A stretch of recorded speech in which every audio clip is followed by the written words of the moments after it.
همه در واقع شامل این افزایش قیمت افسار گسیخته شده اند.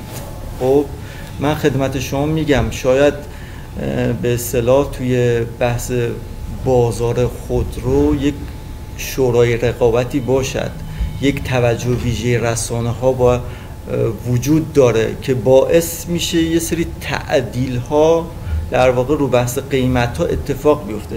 ولی متاسفانه ما رو بحث در عرصه در واقع تجهیزات توی کشاورزی این رو در واقع به این شکل نداریم.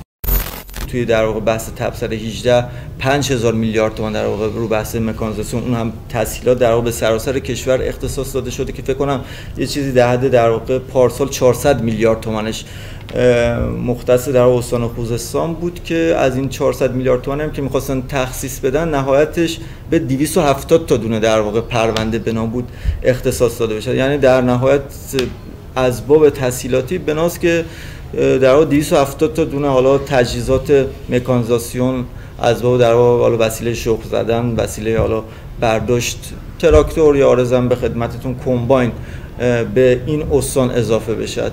خب این قطعا در واقع با تجربه قابلیت‌های استان در واقع جوابگو نیست. خب ببین تو بحث گندم ما یک زمانی استان اول کشور استان فارس بود. خب به دلایلی در واقع خب در واقع استان خوزستان تونست در واقع اول بشود. خب به اصطلاح استان مستعدتری بود، تر 550,000 هکتاری در واقع توسعه دشت خوزستان و ایلام که معروف است در واقع به تر مقام معظم رهبری اجرا شد توی اون استان یه پیشرفتی داشت. حالا استان فارس به یه لحاظهایی در واقع یه پسرفتی میشه گفت داشت. در نهایت در واقع استان خوزستان خدا رو شکر به لحاظ در میزان تولید تونست استان اول بشود. بله 1.7 میلیون تن در واقع تولید گندمش هستش. این استان 2.5 برابر در واقع نیاز خودش داره گندم تولید میکنه که غالبا این به اصطلاح توی جاهای دیگه کشور خاصتا پایتخت داره این اضافه در واقع تولید انتقال پیدا میکنه و مصرف میشه.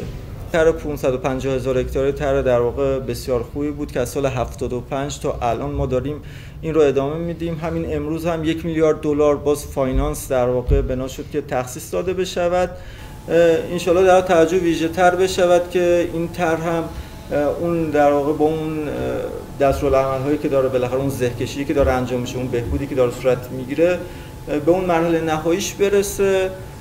استان در واقع باز بیشتر از این 550,000 هکتار هم در واقع ظرفیت داره. ما الان فکر کنم حدود 800,000 هکتار فقط گندم آبی و دیم داره کش میشه.